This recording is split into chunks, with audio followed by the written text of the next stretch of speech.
श्रोतेहो नमस्कार. आजच्या वृत्तविशेष या कार्यक्रमात आपलं स्वागत.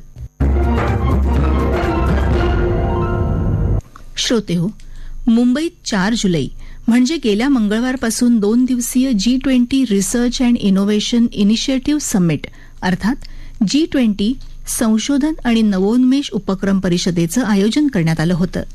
या परिषदेचं स्वरूप, महत्त्व आणि भारतानं परिषदेत मांडलेली भूमिका याविषयी तज्ज्ञ व्यक्तींनी केलेलं विवेचन आजच्या वृत्तविशेषमध्ये आपण ऐकणार आहोत. श्रोतेहो, मुंबईत आयोजित G20 संशोधन आणि नवोन्मेष उपक्रम परिषदेचा काल समारोप झाला. 2 दिवसीय बैठकीत मंगळवारी या अगोदर झालेल्या संशोधन आणि नवोन्मेष उपक्रमाच्या बैठकींमधल्या परिणामांच्या मुद्द्यांवर यावेळी चर्चा झाली. तर बुधवारी G20 सदस्य देश आणि निमंत्रित देशांच्या संशोधन मंत्र्यांची बैठक झाली. यामध्ये सर्वसमावेशक आणि शाश्वत विकासाकरता संशोधन आणि नवोन्मेषाची मदत कशी घेता येईल याबाबत विशेष चर्चा झाली. तसंच 21व्या शतकातल्या बदलत्या जगाला प्रतिसाद देणाऱ्या आणि भविष्यातल्या आव्हानांना तोंड देणाऱ्या संशोधन आणि नवोन्मेषी प्रणालीमध्ये परिवर्तन करण्यासाठीच्या सर्व प्रयत्नांना पाठबळ देण्याचा निर्धारही या बैठकीत व्यक्त करण्यात आला. या बैठकीबद्दल आंतरराष्ट्रीय घडामोडींचे अभ्यासक प्राध्यापक रोहिदास मुंढे यांच्याकडून आपण माहिती घेऊया. दिनांक 5 जुलै 2023 रोजी केंद्रीय विज्ञान व तंत्रज्ञान राज्यमंत्री जितेंद्र सिंह यांच्या अध्यक्षतेखाली मुंबईमध्ये भविष्यातील आव्हानांना तोंड देण्यासाठी G20ची समतापूर्ण संशोधन आणि नवोपक्रम या विषयावर बैठक पार पडली.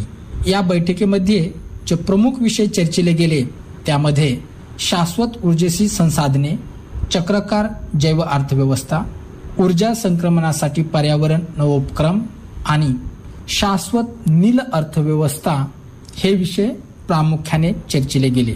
हे वरील उद्दिष्ट साध्य करण्यासाठी संशोधन आणि विकासाबरोबरच नवीन संसाधने निर्माण करण्यासाठी इनोव्हेशनवर भर देण्याची गरज असल्याचे या बैठकीमध्ये नमूद करण्यात आले.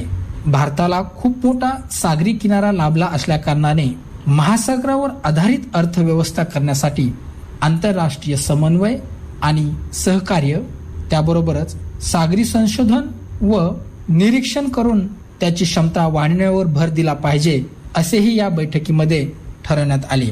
या बैठकीमध्ये भारताच्या लाईफ इनिशिएटिव्ह मोहिमेअंतर्गत प्रतिरोधक, समावेशक आणि शाश्वत भविष्य निर्माण करण्यासाठी वचनबद्धता व्यक्त करण्यात आली. सामाजिक आणि आर्थिक जागतिक आव्हानांना तोंड देत असताना त्यावर उपाय विकसित करत असताना स्वच्छ ऊर्जेचे वापर, विश्वासार्हता, परवडणारी शाश्वत ऊर्जेला प्रोत्साहन देण्याची गरज असल्याचे या बैठकीमध्ये सांगितले गेले. सुरक्षिततेची गरज पूर्ण करत असताना कच्च्या मालापासून ते पक्का माल तयार होईपर्यंत औद्योगिक पुरवठा साखळीचे नवीन प्रक्रियेची गरज असल्याचे या बैठकीमध्ये ठरवले गेले.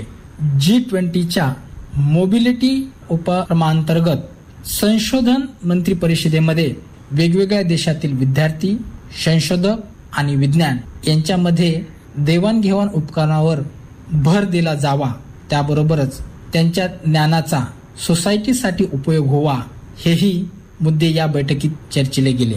भारताच्या G20च्या अध्यक्ष दरम्यान झालेल्या RIIG बैठकीने संशोधन आणि नवीन क्षेत्रातील भागधारकांना संकल्पनाची देवाणघेवाण करण्यासाठी आणि सामाजिक आर्थिक समानता साधण्याकरता नवीन भागीदार निर्माण करण्यासाठी एक व्यासपीठ उपलब्ध करून दिले आहे. सर्व G20 संशोधक मंत्र्यांनी संशोधन आणि नवोन्मेष उपक्रम समूहाला औपचारिक गट म्हणजे शार्क ट्रॅक अंतर्गत G20 संशोधन आणि नवोन्मेष कार्यगटाचा दर्जा बहाल करण्याची शिफारस एकमताने दर्शवण्यात आली. RIIGच्या आतापर्यंत एकूण 5 बैठका झाल्या आहेत. त्याची सर्वप्रथम बैठक ही कोलकाता या शहरात झाली होती. यामध्ये भारताची भूमिका अत्यंत महत्वाची असणार आहे. भारताकडे उपलब्ध असणारे तंत्रज्ञान व मानव संसाधन याचा उपयोग करून समान समाज निर्माण करण्यासाठी प्रयत्न केले जातील. जे तंत्रज्ञान भारताकडे आहे पण इतर देशाकडे नाही असे तंत्रज्ञान परस्पर सहकार्य करून त्याचा उपयोग केला जाईल. यासाठी नाविन्यता केवळ विज्ञानाचे ध्येय असता कामा नये, तर नवीन उपक्रम प्रक्रियेसंदर्भात प्रक्रिया देखील चालवली पाहिजे. नाविन्यपूर्ण वैज्ञानिक प्रगतीसाठी RIG ला एक शाश्वत समाज आणि शाश्वत भविष्य निर्माण करण्याच्या दृष्टीने मंथन करण्याची गरज असल्याचे भारतीय पंतप्रधानांनी यापूर्वी नमूद केलेले आहे. आणि म्हणूनच विज्ञान, तंत्रज्ञान आणि अर्थव्यवस्था यांच्यातील मजबूत सहसंबंध सामाजिक परिवर्तनाचे साधन म्हणून काम करू शकतात. या परिसंस्थांमधील परिसंवादाचा समतोल साध्य करण्यासाठी महत्वपूर्ण आहेत. संशोधन आणि नवकल्पना हे चांगले वातावरण घडू शकतात. श्रोते हो, भारतानं नेहमीच पर्यावरणपूरक जीवनशैली जगण्याला प्राधान्य दिलंय. मुंबईत झालेल्या G20 संशोधन आणि नवोन्मेष उपक्रमाच्या 2 दिवसीय बैठकीत भारतानं शाश्वत विकासाला प्रोत्साहन देणाऱ्या जीवनशैलींचा अंगीकार करण्याचं महत्त्व विशद केलं. मुंबईतल्या परिषदेच्या दुसऱ्या दिवशी म्हणजे 5 जुलै रोजी झालेल्या बैठकीत G20 संशोधन मंत्र्यांनी जगाचं शाश्वत भविष्य निर्माण करण्यासाठी तसंच येऊ घातलेल्या संभाव्य संकटापासून जगाचं संरक्षण करण्यासाठी सर्वसमावेशक भूमिका घेतली जाईल आणि यासाठी G20 देश वचनबद्ध असल्याचं मत व्यक्त केलं. त्यामुळे भारतासह संपूर्ण जगासाठी ही बैठक महत्वाची ठरली आहे. याविषयी रुईया महाविद्यालयाच्या उपप्राचार्य आणि राज्यशास्त्र विभाग प्रमुख, आंतरराष्ट्रीय घडामोडींच्या अभ्यासक प्राध्यापक वैभवी पळसुले माहिती देत आहेत. नवोन्मेष म्हणजे नाविन्यपूर्ण शोध लावण्याची गरज व त्यासाठी घेतलेला पुढाकार. वृद्धी आणि विकास कसा करावा यासाठी केवळ संशोधन करणे पुरेसे नाही, तर नाविन्यपूर्ण पद्धतीने थोडासा चौकटीच्या बाहेर जाऊन विचार करण्याची गरज या परिषदेच्या उद्देशातून व्यक्त होते. या दिशेने पुढे जाण्यासाठी सर्व सदस्यांचा रचनात्मक सहभाग आवश्यक आहे, हेही यातून स्पष्ट होते. संशोधन आणि नवोन्मेष या संकल्पनेखाली भारताने एकूण 5 प्रकारच्या परिषदा आयोजित केल्या होत्या. त्यापैकी मुंबईत झालेली बैठक ही त्यातली समारोपाची बैठक आहे. कलकत्ता येथे पहिली स्थापना बैठक आयोजित केली गेली. त्यानंतर रांची येथे शाश्वत ऊर्जे संबंधात बैठक झाली. दिब्रुगड येथे चक्राकार जैव अर्थव्यवस्थेसंबंधात, धरमशाला येथे ऊर्जा संक्रमणासाठी नाविन्यपूर्ण व पर्यावरणपूरक धोरणे आखण्यासाठी, तर दीव येथे शाश्वत नील अर्थव्यवस्था अशा 4 बैठका आयोजित करण्यात आल्या. गेल्या 4 बैठकींमध्ये ज्या 4 क्षेत्रांवर चर्चा झाल्या त्या चर्चांचा समारोप आणि परिणामांचा आढावा घेणे हा या बैठकीचा उद्देश होता. शाश्वत विकासाचे उद्दिष्ट गाठण्यासाठी सर्व सदस्य देशांची कटिबद्धता आणि त्यासाठी विज्ञानावर, संशोधनावर आणि नाविन्यपूर्ण विचार प्रक्रियेवर दिलेला भर हेही या बैठकीतून स्पष्ट झालं. भारताने आयोजित केलेल्या या 5 बैठकांमुळे भारताची विकासाची संकल्पना अधिक स्पष्ट झाली. तर भारताच्या दृष्टीने विकास म्हणजे फक्त आर्थिक विकास नसून त्यामध्ये शाश्वत आणि समतापूर्ण विकास साधणे महत्वाचे आहे, ही भूमिका सर्वांसमोर मांडलीही गेली. भारताची विकासाची संकल्पना ही समाजस्नेही आहे, पर्यावरण स्नेही आहे. त्याचप्रमाणे आंतरराष्ट्रीय स्तरावर सौहार्दपूर्ण संबंध प्रस्थापित करण्याचा मार्ग दाखवणारी आहे. शाश्वत ऊर्जेसाठी, ऊर्जा संक्रमणासाठी पर्यावरण स्नेही माध्यमांचा व मार्गांचा वापर करण्याबरोबरच ही संकल्पना चक्राकार जैव अर्थव्यवस्था व नील अर्थव्यवस्थेवर भर देते.